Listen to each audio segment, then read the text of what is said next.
오늘 하나님께서 우리에게 주시는 말씀, 갈라디아서 1장 1절에서 10절 말씀입니다.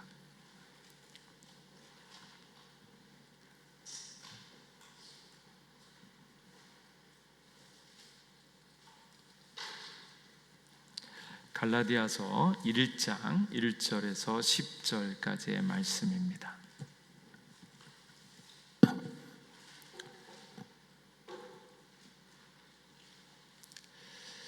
한 절씩 교독하고 마지막 절은 같이 읽겠습니다. 사람들에게서 난 것도 아니요 사람으로 말미암은 것도 아니요 오직 예수 그리스도와 그를 죽은 자 가운데서 살리신 하나님 아버지로 말미암아 사도된 바울은 함께 있는 모든 형제와 더불어 갈라디아 여러 교회들에게 우리 하나님 아버지와 주 예수 그리스도로부터 은혜와 평강이 있기를 원하노라. 그리스도께서 하나님 곧 우리 아버지의 뜻을 따라 이 악한 세대에서 우리를 건지시려고 우리 죄를 대속하기 위하여 자기 몸을 주셨으니 영광이 그에게 세세토록 있을지어다. 아멘. 그리스도의 은혜로 너희를 부르신 이를 이같이 속히 떠나 다른 복음을 따르는 것을 내가 이상하게 여기노라. 다른 복음은 없나니 다만 어떤 사람들이 너희를 교란하여 그리스도의 복음을 변하게 하려 함이라. 그러나 우리나 혹은 하늘로부터 온 천사라도 우리가 너희에게 전한 복음 외에 다른 복음을 전하면 저주를 받을지어다. 우리가 전에 말하였거니와 내가 지금 다시 말하노니 만일 누구든지 너희가 받은 것 외에 다른 복음을 전하면 저주를 받을지어다. 함께 읽겠습니다. 이제 내가 사람들에게 좋게 하랴 하나님께 좋게 하랴 사람들에게 기쁨을 구하랴 내가 지금까지 사람들의 기쁨을 구하였다면 그리스도의 종이 아니니라. 아멘. 목소리 괜찮은가요? 약간 울리는가?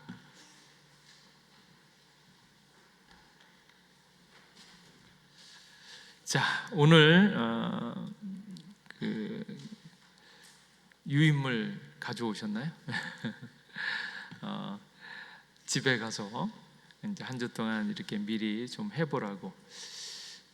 혜강이가 1번 저기 유인물 1번 남은 것 안 받으신 분? 네. 예, 같이 보시면 될 것 같아요. 2번은 오늘 가져가셔서 예습해 오시는 겁니다. 2번은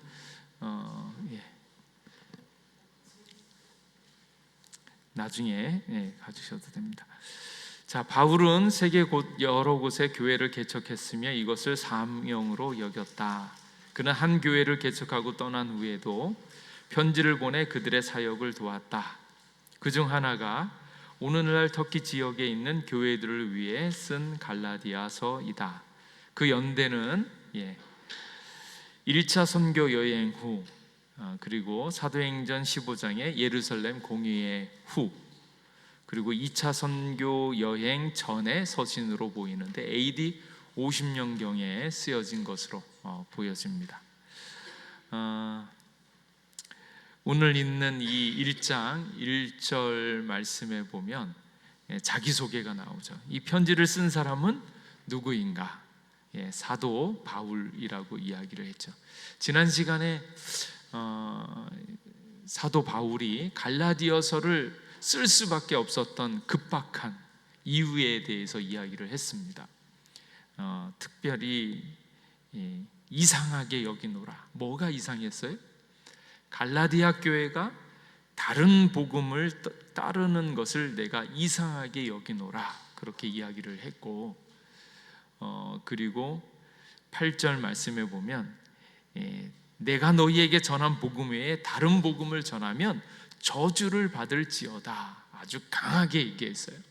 저주를 받는다. 그리고 그 저주에 대한 이야기를 제가 고린도 서에 있는 말씀과도 주를 사랑하지 않는 자는 저주를 받을지어다 이렇게 이야기하면서 저주에 대한 맥락이 예수님으로 향하는 길, 그것에 대해서 방해를 하거나 그것이 막혀진 것들, 예수님을 사랑하지 않으면 저주를 받는다라고 아주 급박하게 강조하면서 이야기한 그 이야기들을 그대로 했습니다. 근데 그러한 이유로 말미암아서 지금 사도 바울이 이 편지를 쓰고 있습니다. 근데 쓸 때 지난 시간에 말씀드렸던 것처럼 갈라디아 교회의 거짓 교사들, 예루살렘에서 온 거짓 교사들이 와서 이 갈라디아 교인들에게 이야기를 했지요. 우리들은 예루살렘에서 온 예루살렘 교회와 연줄이 있는 거기서 파송되어진 사람들이다. 유대교, 기독교인이다. 그렇게 얘기했는데 여러분이 잘 얘기를 들으셨을 것 같지만 사실은 바울은 온전한 사도가 아니다. 왜냐하면 그가 전한 복음도 온전하지 않다. 뭔가 문제가 있다. 왜냐하면 할례라든지 율법, 예수님도 잘 지키신 율법, 거기에다가 예수님을 사랑한다고 하는 많은 사람들이 지켰던 율법, 그 율법에 대한 이야기들을 바울이 잘 안 한 것 같다. 그러니까 율법도 온전히 지켜야지만 하나님의 뜻을 이루는 것이다. 이런 이야기를 들었어요. 그 이야기를 듣고 율법과 할례에 대한 이야기에 넘어가고 있는 갈라디아 교인들에 대한 이야기를 들으니까 이럴 순 없다. 도대체 어떻게 그럴 수 있는가?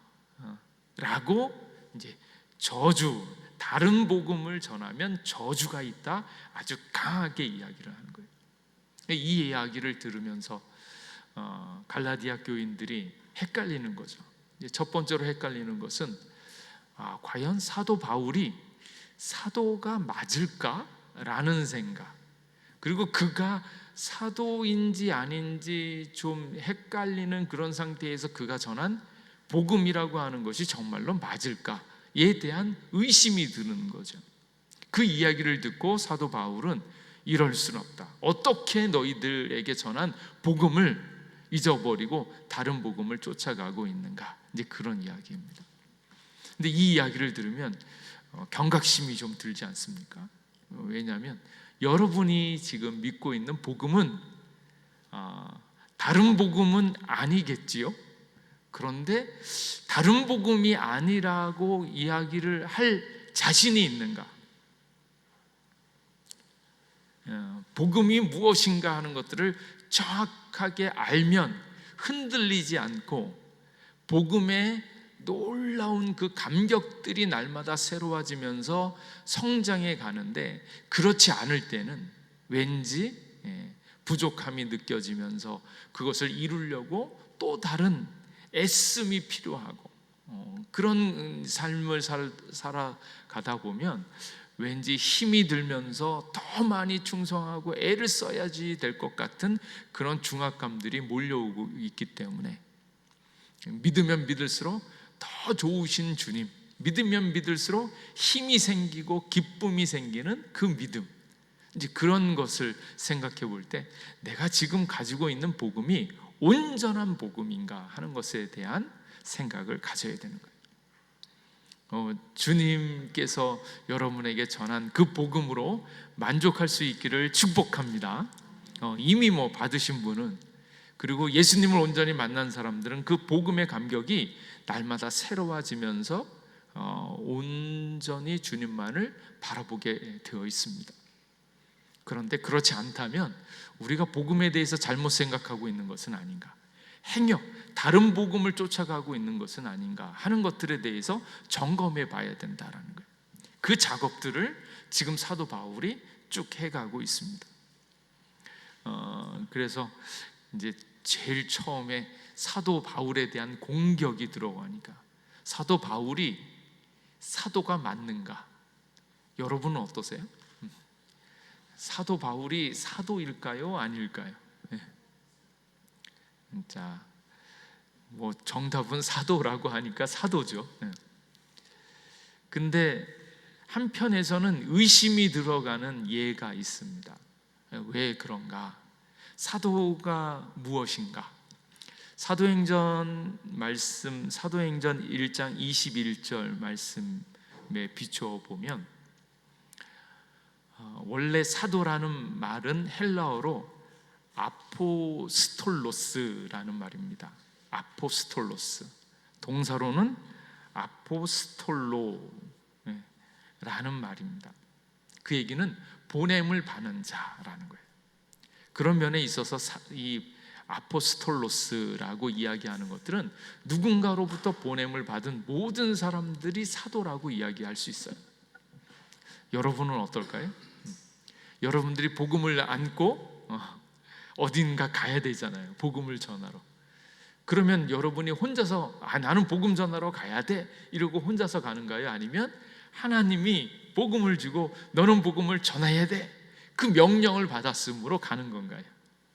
그래서 모든 전도자들은 사실 여기 있는 뜻으로만 보면, 어의로만 보면 다 사도들입니다.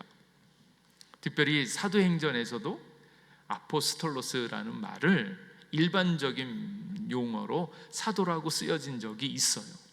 바나바도 사도이다, 뭐 이렇게 이야기를 합니다. 왜냐하면 주의 복음을 전하라고 하나님께서 보내신 자로 이야기를 하니까.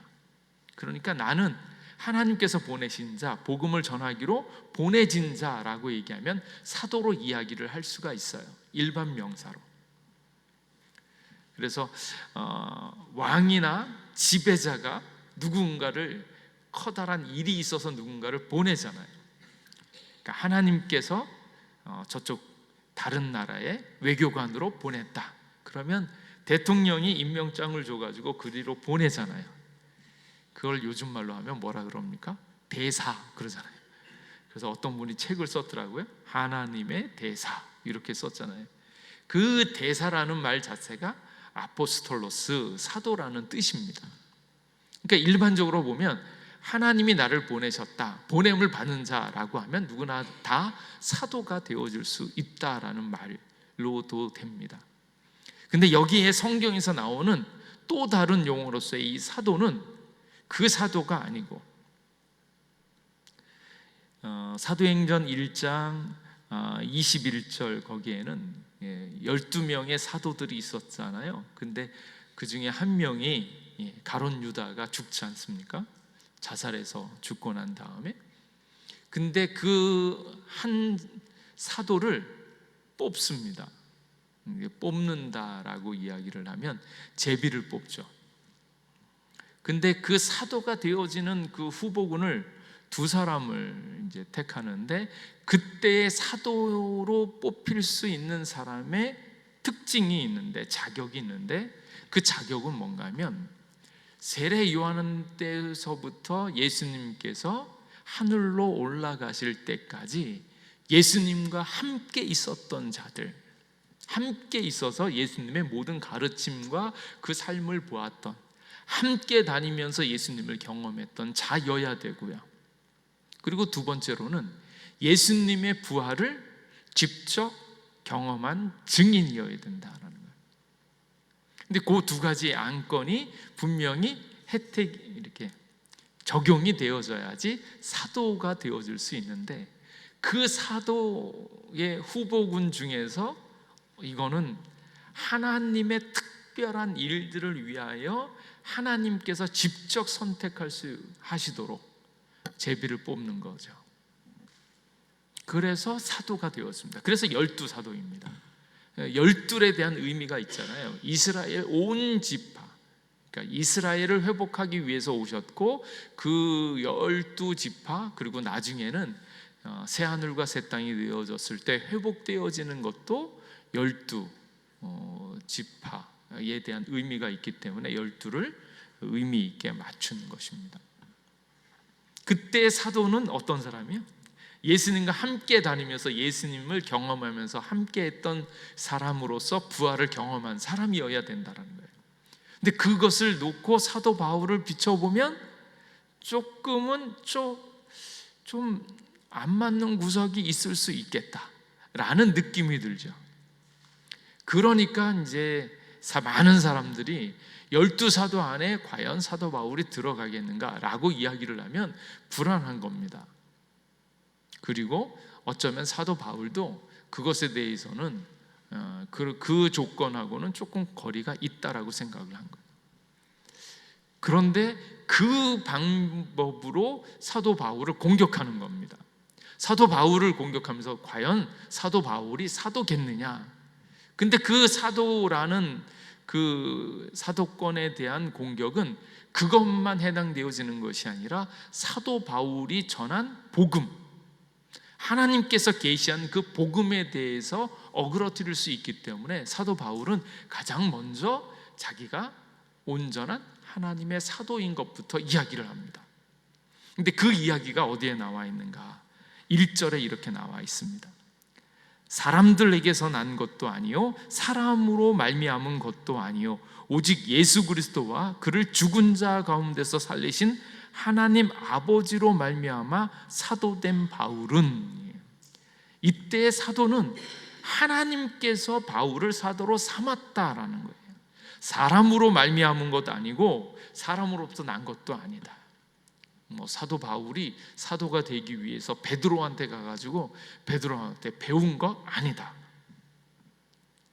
예수님을 직접 만났고 영으로 오신 예수님, 어쩌면 육으로 오신 예수님을 직접 만났고 그 만난 사도 바울이 하나님으로부터 예수 그리스도로부터 사도로 직분을 받았다라는 거예요. 이게 굉장히 중요합니다. 하나님으로부터 사도가 되었다. 하나님을 직접, 예수님을 직접 만났다라는 거예요. 그리고 그 이야기를 쭉 전달해 가고 있는 겁니다. 그래서 이 바울이 사도가 되어진 것과 이후에 나타난 그 복음인 아주 밀접한 관련이 있기 때문에, 바로 그 이야기의 연장선이기 때문에 복음, 바울이 전하는 그 복음의 진정성과 온전한 하나님으로부터 온 계시라는 것을 밝히기 위해서 본인이 사도되었다라는 것을 그대로 지금 변호하면서 증명하고 있는 겁니다. 그럼 여기서 이제 잠깐, 그러면 오늘날 사도는 있습니까? 이 이야기를 하는, 오늘날도 나는 하나님의 사도입니다 라고 주장하는 인간들이 계속 나타나고 있습니다. 말하자면 신사도 운동이 바로 그 운동이죠. 본인이 사도이다라는 것을 이야기하고 그 사도성을 온전히 이어가기 위해서는 그 사도한테 안수를 받거나 뭔가를 그걸 전수받아야 된다라는 거예요. 그래서 그걸 시작한 사람이 진짜 사도겠는가? 이게 사도일 수가 없죠. 왜냐하면 12사도는 여기 성경에 나온 예수님을 직접 보고 예수님의 부활을 경험한, 그거는 그때 1세기에 있었던 제한된 사도 직분입니다.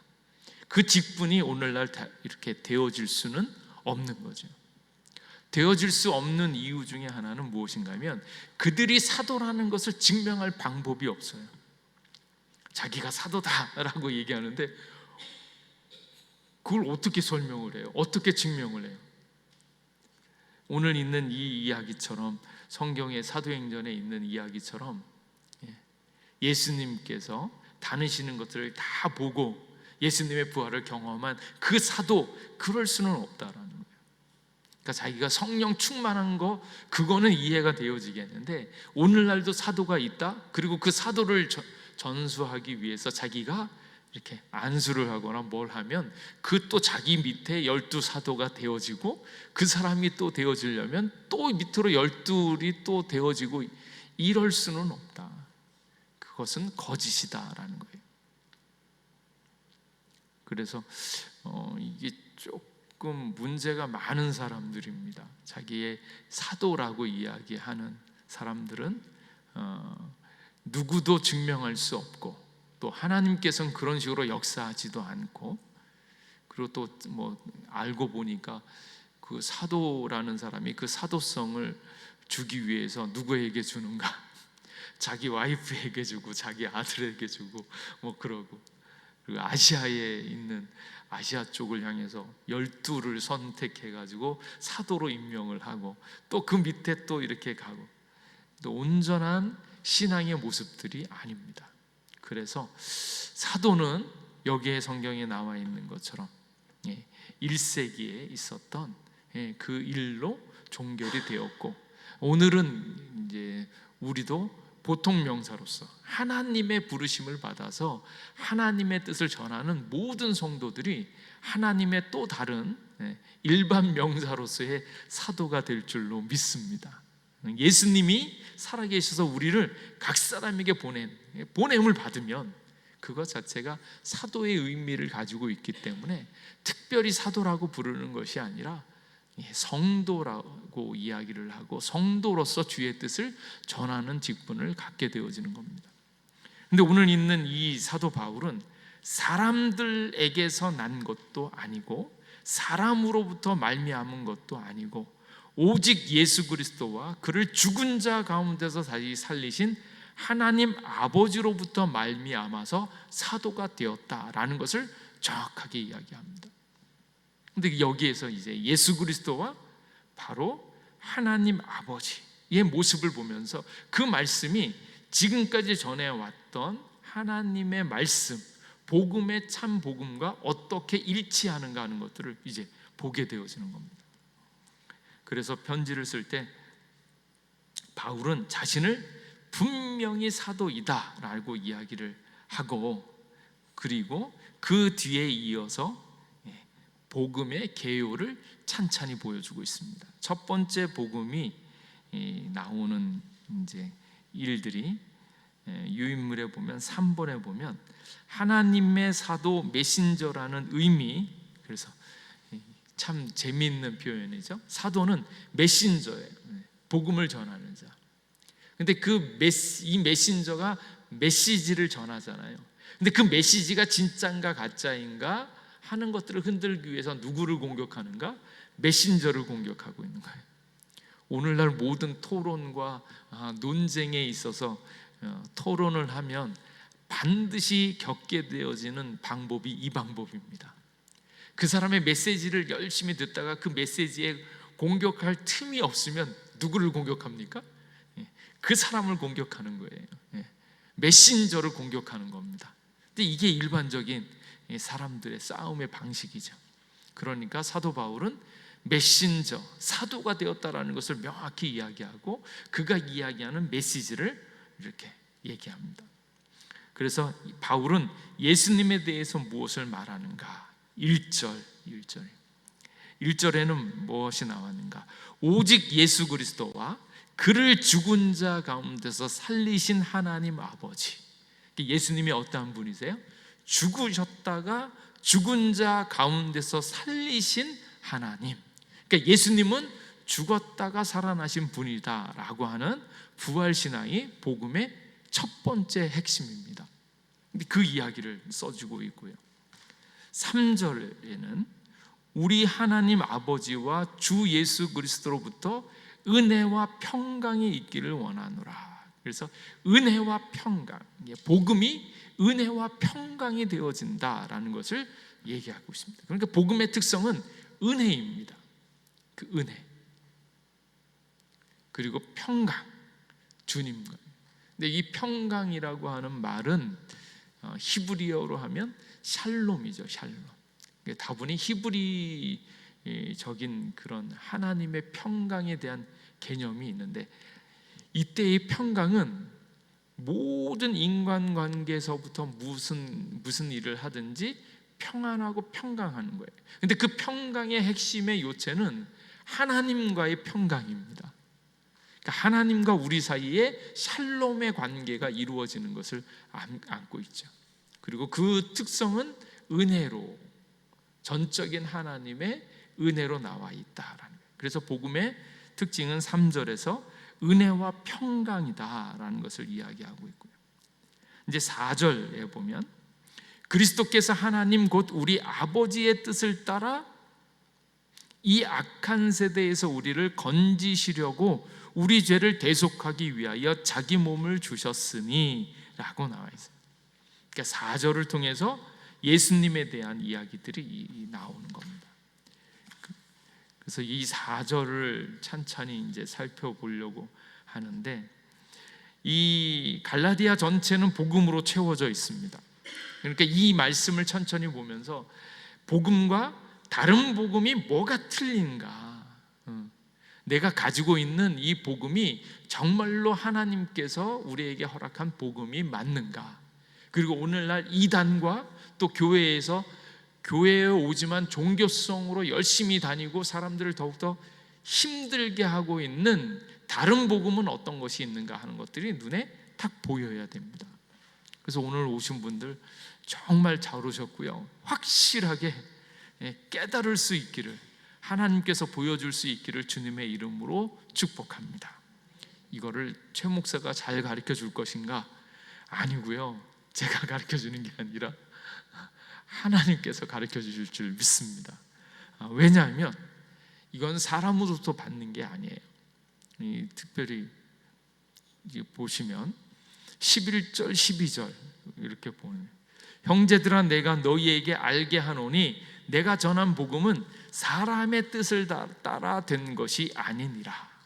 사람의 뜻을 따라서 배우는 게 아니고요, 12절에는 이는 내가 사람에게서 받은 것도 아니요 배운 것도 아니요 오직 예수 그리스도의 계시로 말미암은 것이라 라는 거예요. 사도 바울이 오랫동안 배웠거든요. 어떻게 배웠습니까? 유대교에서 AD 5년쯤에 태어났다고 해요, 다소에서. 그리고 한 13살쯤 그때서부터 이쪽 예루살렘에 유학을 와가지고 가말리아 문화에서 공부를 했어요. 무엇을 공부했겠습니까? 하나님에 대해서, 정말로 복음에 대해서, 하나님의 기쁜 소식을 위해서 열심히 배웠을 거예요. 그런데 깨달음이 없습니다. 안 보이는 거예요. 오늘날도 많은 분들이 주님 앞에 와서 말씀을 보거나 무언가 하려고 할 때 하나님을 전적으로 의지할 수 있기를 주님의 이름으로 축복합니다. 젊은 아이들이 모태신앙서부터 아무리 오랜 세월 교회를 다녀도 이게 안 보이는 거예요. 안 보이는 게 아니라 느끼지를 못하는 거예요. 공부를 잘한다라고, 성경책을 오래 읽었다라고 자기가 수고했다고 다 완성되어지는 것이 아니고요, 그거는 복음을 깨달을 수 있는 기회가 많았을 뿐이고, 근데 하나님께서 전적으로 그 깊이에 계시로 말미암아서 그것을 딱 보여줬을 때, 아 이거구나, 이게 살 길이구나, 이게 정말로 기쁨이구나, 그것이 스르륵 들어지는 거예요. 그거를 누가 경험했는가? 사도 바울이 경험했어요. 그렇게 오래 배웠는데, 그렇게 말씀을 오래 배우고 오래 했는데, 그럼에도 불구하고 실패하고 오히려 하나님께 대해서 스스로 착각하면서 하나님을 위해서 한다고 하지만 결국은 반항하고 오히려 배반하고 힘들게 하고 핍박하고 박해하고, 그게 사도 바울의 일이었어요. 열심히 하고 열심히 배운 만큼 하나님을 힘들게 했어요.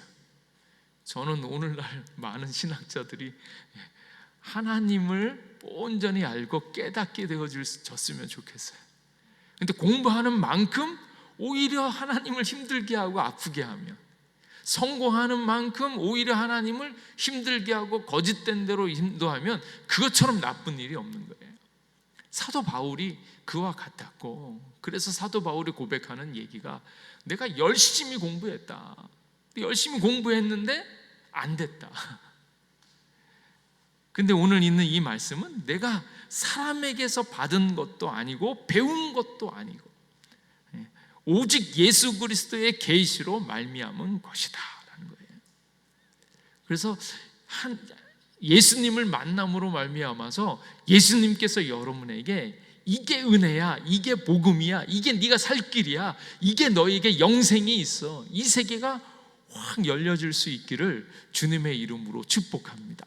그러니까 사나 죽으나 이게 예수님이네, 예수님이면 살 길이네, 예수님이면 너무 즐겁네, 예수님이니까 고난이 있어도 야, 이 고난 때문에 오히려 예수님을 더 가까이 만나네, 그래서 고난이 유익이네, 이게 눈에 확 들어오는 거예요. 너는 나쁜 일이 있는데, 짜증나는 일이 있는데, 괴로운 일이 있는데 왜 웃냐? 글쎄다, 이 일 때문에 예수님의 복이 더 커지는 게 내 눈에 보여. 이게 느껴지는 거. 이게 이제 계시로 말미암아서 슥 보여지면서 복음을 깨닫는 자인 거예요. 그래서 애를 쓴다고 막 공부를 한다고 막 이게 그래서 되어지는 게 아니고, 사람에게서 배우는 것도 아니고, 매 순간마다 주님 앞에 겸손히 나아갔을 때 하나님께서 우리에게 막 보여주는 그 계시요, 나이하고 상관없고요, 배운 거하고 상관없고, 이전에 상처받은 것과 경험하고도 상관이 없어요. 그래서 사도 바울이 이걸 경험했으니까 이 분명히 고백하고 있는가? 내가 사람에게서 받은 것도 아니고 배운 것도 아니고, 배운 게 얼마나 많은데 배운 게 아니래잖아요. 그리고 이전 지금까지 배운 모든 지식을 배설물처럼 여기고, 오직 예수님을 아는 지식이 정말로 하늘과 땅에 있는 모든 것보다 탁월한 하나님의 은혜다라는 것을 막 깨달으니까 이 세계를 꼭 주님의 은혜로 볼 수 있기를 축복합니다. 근데 이거를 경험하지 않으니까 왠지 지금까지 배워놓은 게 아깝잖아요. 내가 돈 주고 배웠는데, 내가 돈 주고 박사학위 땄는데 이게 아깝잖아요. 그게 아까우니까 그걸 써먹을 수밖에 없는. 그런데 예수님께서 보여주시는 그 놀라운 복음의 세계를 아니까 굳이 그걸 얘기할 그게 아니라는 거예요. 그걸 얘기하느니 그거는 하나님의 세계로 이야기하면 얘기할 건덕지도 안 된다, 이러는 거예요. 인간이 어떻게 은혜를 얻었고 복음을 얻어서 어떻게 변화되어졌고 이러는데, 하나님의 세계에 대해서 아는 사람은 그거 굳이 얘기할 건덕지도 아니다라는 사실을 아니까, 어떤 사람은 왜 인간의 얘기를 안 하느냐, 인간의 실패한 얘기 왜 안 하느냐 그러는데, 그거 얘기할 계제가 아닌 거예요. 계시로 하나님의 세계를 아는 사람은 그것만 이야기를 해도 너무나 감격스럽기 때문에, 그래서 예수님께서 보여주시는 그 계시로 말미암아서 이 복음이 확 눈에 들어오는 거예요. 그러고 나니까 사도 바울이 그걸 깨닫고 나니까 구약 성경에 있었던 그 수많은 일들이 다 깨어지면서, 바로 이것 때문에 이 일이 있었구나, 이것 때문에 이렇게 됐구나, 근데 그거를 온전히 알게 돼요. 사도 바울이 얼마나 놀라운 사도인가 하면, 그 누구도 깨닫지 못하던 하나님의 세계가 이 사도 바울을 통해서 환히 비춰지기 시작했잖아요.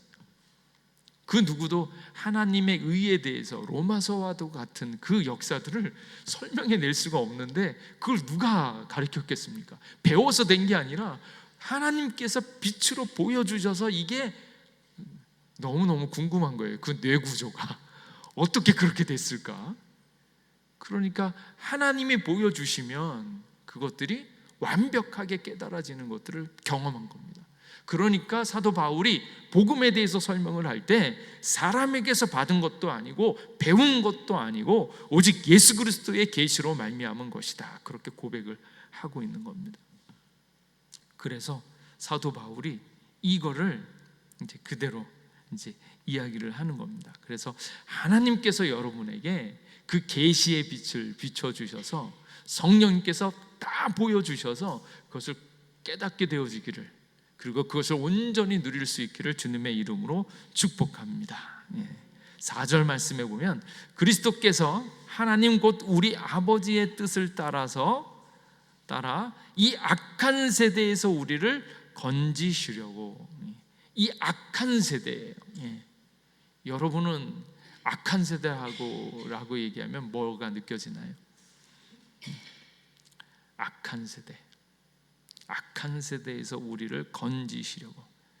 우리가 지금 빠져 있는 게, 우리의 현 상태가 악한 세대다라는 거예요.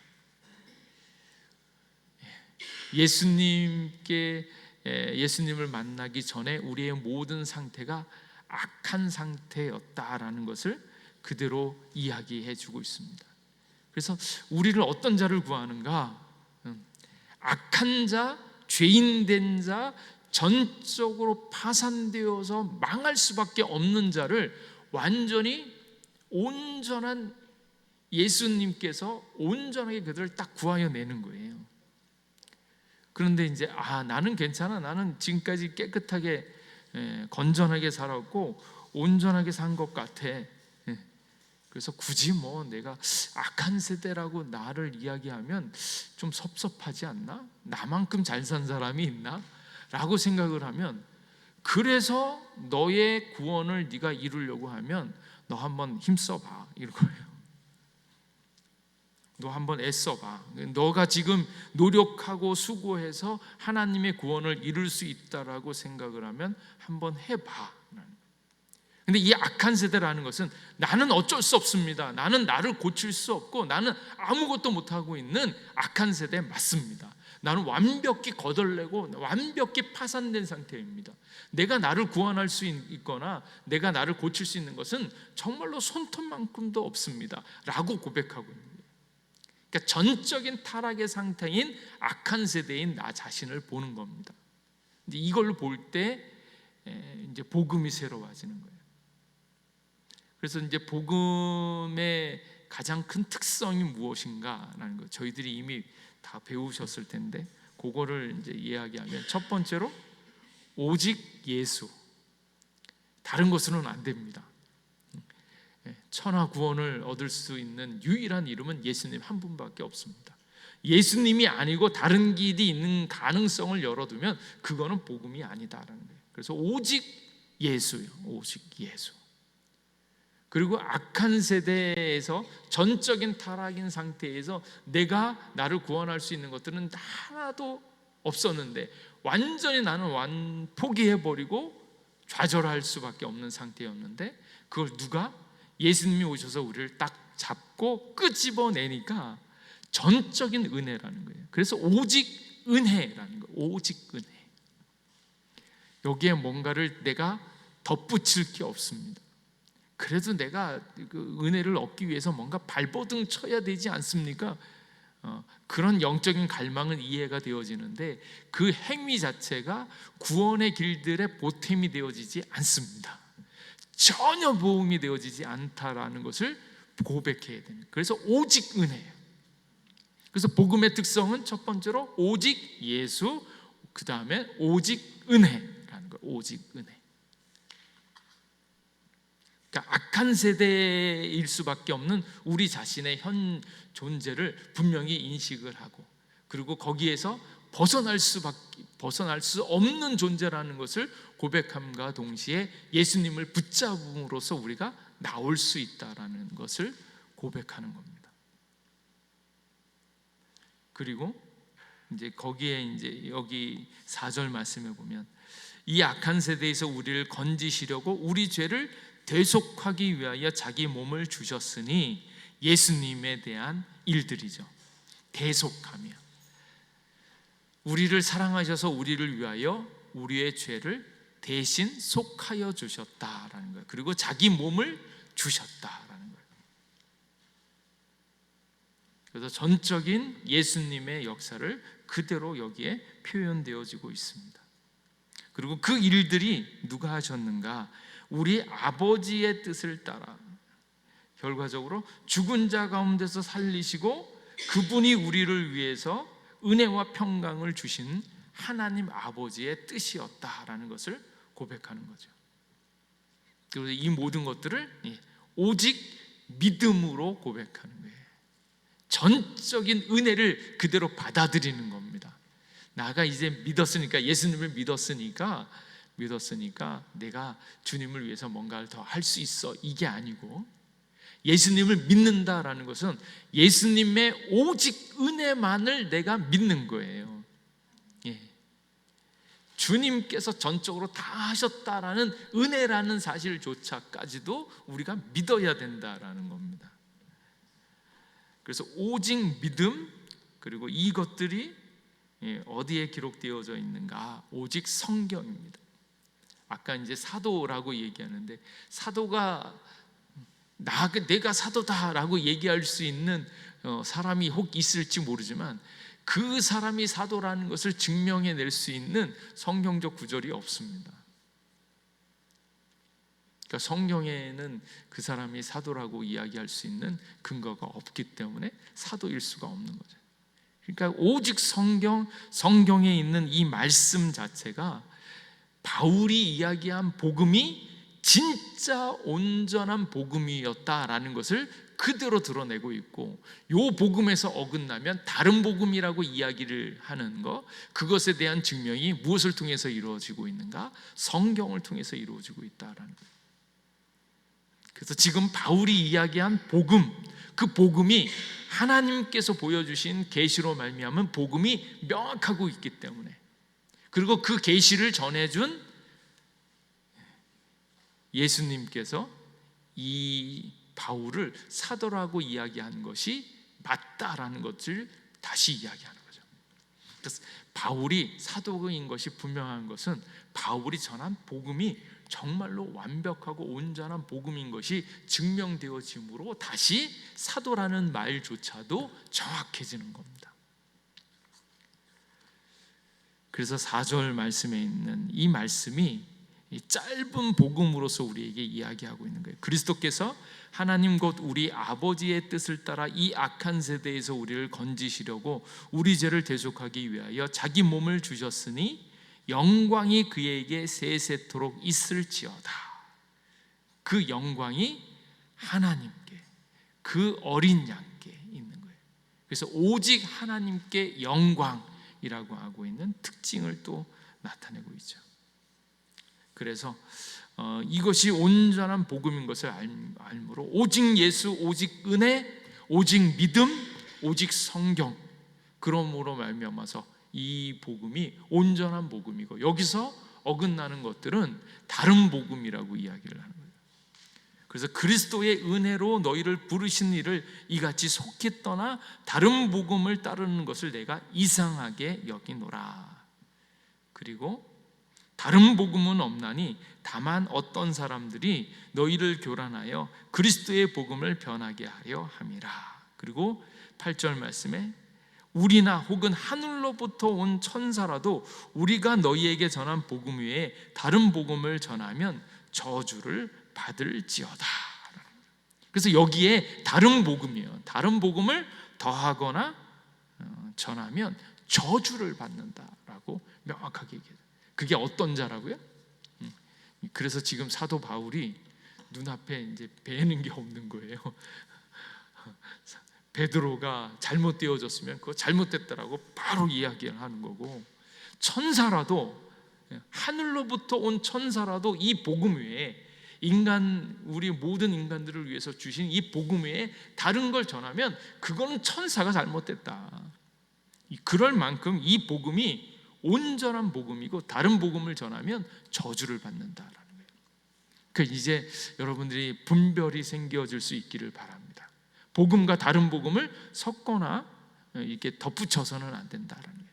그래서 뭐라고 얘기하냐면, 복음이 있는데 복음에다가 이 복음이 조금 발전해서 뭔가 더 좋은 이야기를 덧붙여서 또 다른 이야기를 거기다 덧붙이면 수정된 복음은 다른 복음이다 라고 얘기하는 거예요.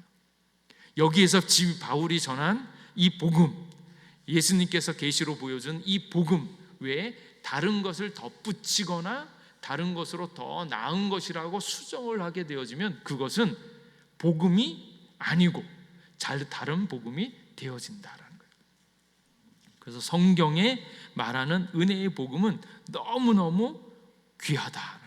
그래서 갈라디아 교회의 지도자들이 뜯어 고치고 갈라디아 신자들이 배신한 것은 이 바로 영광스러운 복음을 바꾼 것이라는 거예요. 그래서 이 복음을 조금이라도 변질을 시키면 바울이 없다고 말한 다른 복음이 되어진다. 그러니까 수정된 복음, 그건 복음이 아닌 거예요. 그래서 여기에 뭔가를 덧붙여도 안 된다. 근데 갈라디아 교인들 아니면 거짓 교사들이 뭘 덧붙였습니까? 복음을 가지고 있대. 거기에다가 복음, 그래 복음 믿어, 괜찮아. 근데 복음을 가지고 있는 사람들이 할례도 받아야 되면 더 좋지 않을까? 안식일을 더 지키는 것도 괜찮지 않을까? 그렇게 그것을 덧붙이면 그거는 복음이 아닌 게 되어진다라는 거예요. 그래서 오늘날 많은 사람들이 복음에다가 다른 걸 자꾸 덧붙이거나 변형을 하려고 하고 있는 그 일들에 대해서 조심해야 되는데 자꾸 그렇게 안 하죠. 그리고 더군다나 오늘날은 뭐가 있습니까? 교회를 부흥시키겠다고 하는 사람들이 사람들에게 뭘 덧붙이는가 하면 열심을 붙이려고 하는 거예요. 그러니까 사람들에게 열심을 불어넣기 위해서 뭔가 운동을 벌이면서 뭔가 의도하고 있는 바, 그것들이 자발적이고 주님을 사랑하는 것이면 좋은데 그것이 아니고 복음 자체를 변형시키는 거면 그건 다른 복음이 되어진다. 그래서 오늘날 이 진리의 말씀을 변형시키는 예를 이제 세 가지로 이제 나눠서 이야기를 어떤 분이 이제 하는데, 첫 번째가 그리스도께 순복하고 거기에다가 바른 믿음 행위를 더함으로써 구원을 받는다고 가르치는 교회가 제법 있다라는 거예요. 예수님을 믿는 거 좋은데 거기에다가 바른 믿음과 행위를 더해야 된다. 하나님을 사랑하죠? 그러면 11조도 꼭 해야 됩니다. 뭐 라든지 11조가 온전한 믿음에 대한 확증입니다. 뭐 이렇게 뭔가 더 큰 구원을 이루기 위해서 무언가 더 해야 된다라고 하는 믿음이나 행위를 덧붙이는 거예요. 그런 것 자체가 다른 복음이다라는 거예요. 그래서 전형적으로 복음주의적인 교회들이 이런 실수를 저지르고, 그래서 더 크고 놀라운 행위 자체가 더 큰 복과 은혜를 만들어낼 거라고, 그래야지만 하나님이 더 좋아한다라고 생각하고 있는 그 복음에 대한 변형들을 조심해야 된다라고 이야기를 하고요. 두 번째 이제 복음에 대한 다른 복음이 되어지는 예는 무엇인가 하면, 남을 사랑하고 인격이 훌륭한 사람이라면 무엇을 믿건 상관없다고 가르치는 교회가 있습니다. 그러니까 헌신된 삶을 이야기하는 거예요. 남을 돕고 뭔가 선행을 많이 하면 그것 자체가 그리스도의 복음을 나타내는 것이 되어진다라고 이야기를 하면서 그들의 삶 자체를 강조하는 거예요.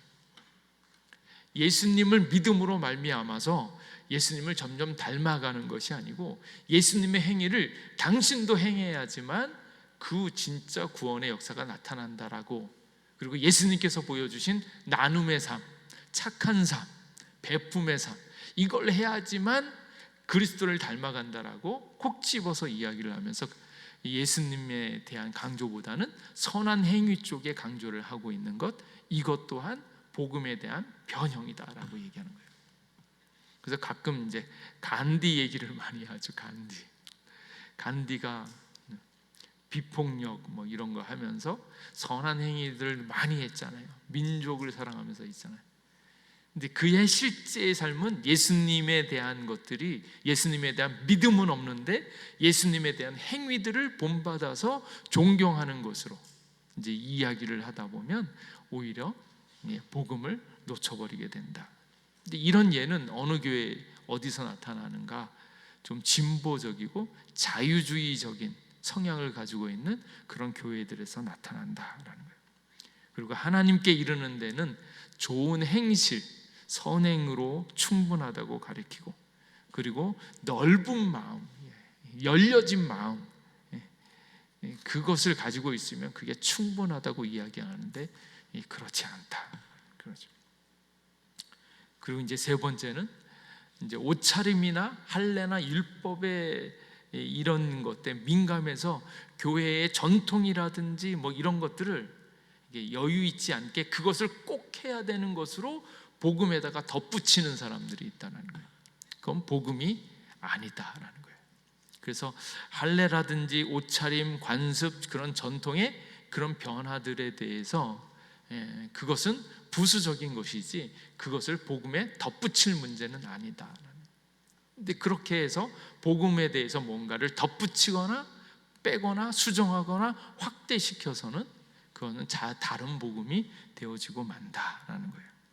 그래서 이 일이 얼마나 중요한가 하는 것을 이야기할 때, 다른 복음을 떠나면 너희를 부르신 하나님을 떠나는 것이다라는 거예요. 근데 이게 이렇게 관계가 있는 것을 모릅니다. 그래서 예수님, 그리고 예수님께서 보여주신 은혜를 쫓아가야 되는데, 그렇지 않으면 분명히 우리를 부르신 하나님을 떠나게 되어지는 일이다라는 것을 이야기하는 거고, 그리고 아주 재밌는 표현인데, 다른 복음은 없다. 그건 복음이 아니다라는 거예요. 복음이 아니고 그거는 불신하고 똑같은 예수 그리스도에 대한 온전한 믿음이 아닌 것으로 있는 것조차 없어지는 것이다. 그래서 다른 복음을 쫓아가고 있는 여러 가지 행태들, 그런 것들에 대해서 아주 민감하게 살펴봐야 될 일이다라는 것을 알 수 있는 거죠. 그래서 복음은 그리스도의 공로를 통해서 은혜로 구원받았다라는 메시지가 전부입니다. 오직 예수, 오직 은혜, 오직 믿음, 오직 하나님께 영광, 오직 성경이에요. 이것들을 온전하게 증명할 수 있는 방법은 성경입니다. 그래서 그것이 없어서는 안 된다.